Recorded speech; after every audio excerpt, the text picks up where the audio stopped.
Hello again, and this is a video review for the PC version of Mass Effect 2. Mass Effect 2 as a sequel is just a total refocus. Mass Effect 1 had a lot of RPG elements. There was a lot of talent points to distribute, there was an inventory system, there was a lot of RPG elements in just terms of statistics and numbers. But in all honesty, none of that was really that good.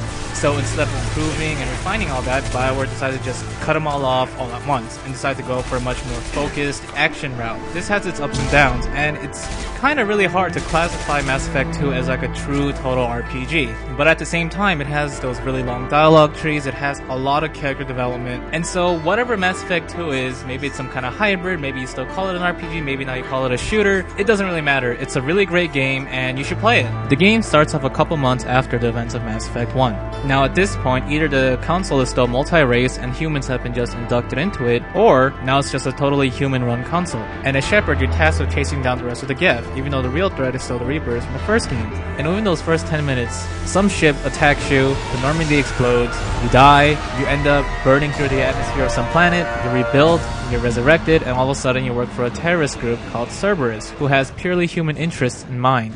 The overall goal of Mass Effect 2 is to go after the Collectors.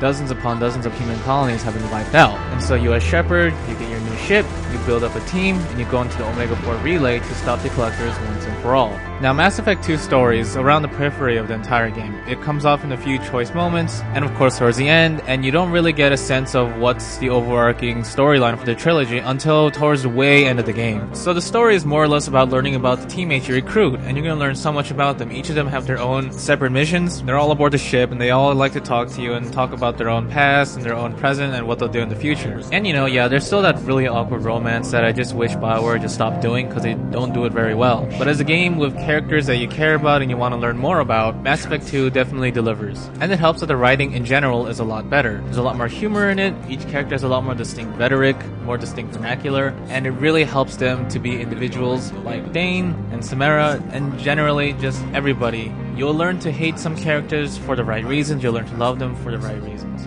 And the dialogue and the dialogue trees in general is probably the only thing that's been relatively unchanged in Mass Effect 2. There are a few of those moments when you get to interrupt the conversation, but those are mostly novelties at best. But everything else in the game, it's gone through such thorough revisions that they practically gutted the foundations and just started anew. Combat now plays more like a cover-based third-person shooter. If you played any third-person shooter in the last 3 years, you'll know exactly what to do and exactly how to play it.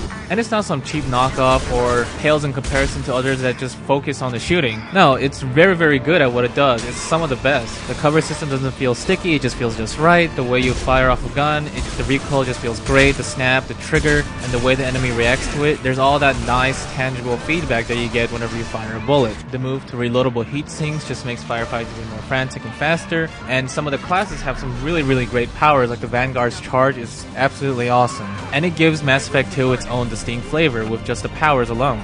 And this full-force commitment to just being really good at the action helps Mass Effect 2's combat a lot. Mass Effect 1's combat was really stuck between like this weird RPG shooter hybrid thing that it tried to do both, and it was very indecisive and it was just kind of stuck. So instead of a compromise, it just totally commits to one side of the game's combat, which is just being a really, really good shooter. And in that sense, Mass Effect 2 does a really, really good job. The galaxy exploration has also seen an overhaul.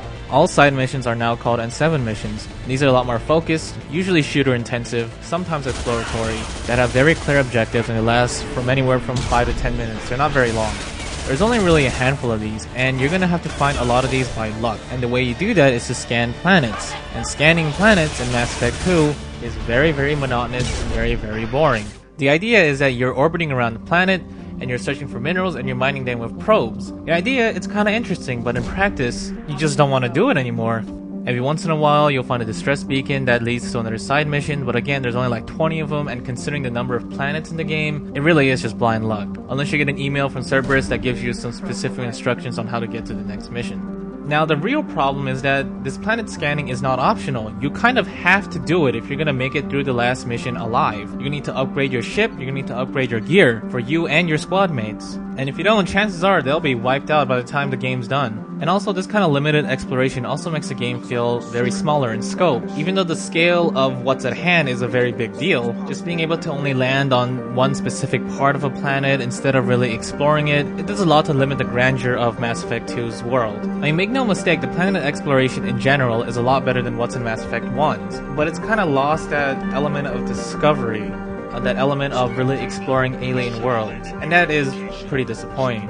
The visuals, on the other hand, are undeniably better. Everything just looks sharper, everything just looks a lot more richer. There's a lot more variety in what you're gonna see. BioWare has also honed down that really clean sci-fi art style look that they went with Mass Effect 1, and you're also gonna see some of the dirtier sides, like Omega has this really musty, very grungy look to it. If it weren't for all the little minor clipping issues and these just weird graphical anomalies that pop up throughout pretty much the entire game, then I really wouldn't have much to complain about.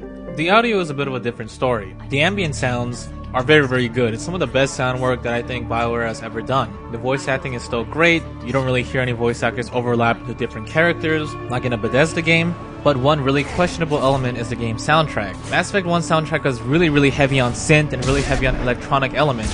Mass Effect 2 instead goes for something much more orchestral and a lot more bombastic, and a lot of the time, it just feels really out of place. It still really has those synth roots, and some of the tracks really hone that down really, really well, but it just really pales in comparison, and just looking at the soundtrack as a whole, and just on its own, it's largely pretty forgettable. Mass Effect 2 took me about 32 hours to finish. I got everybody out alive, I had the ship fully upgraded, my squad is really good to go. Some people are taking up to 40 hours, 50 hours, I don't know how you do it, but you did. Whatever the case, you just need to know that Mass Effect 2 is very long and you'll get a lot out of it. You can play the game again and see if your choices make a difference, but mostly it's very, very superficial. It's still a very linear story, so if you're looking for that kind of involvement like you saw in BioWare's previous game Dragon Age, you're not really going to see it here. But as a linear third-person shooter with a lot of great characters, then you really can't do any wrong. Buy it, play it, and then just wait until BioWare finishes the trilogy off with Mass Effect 3.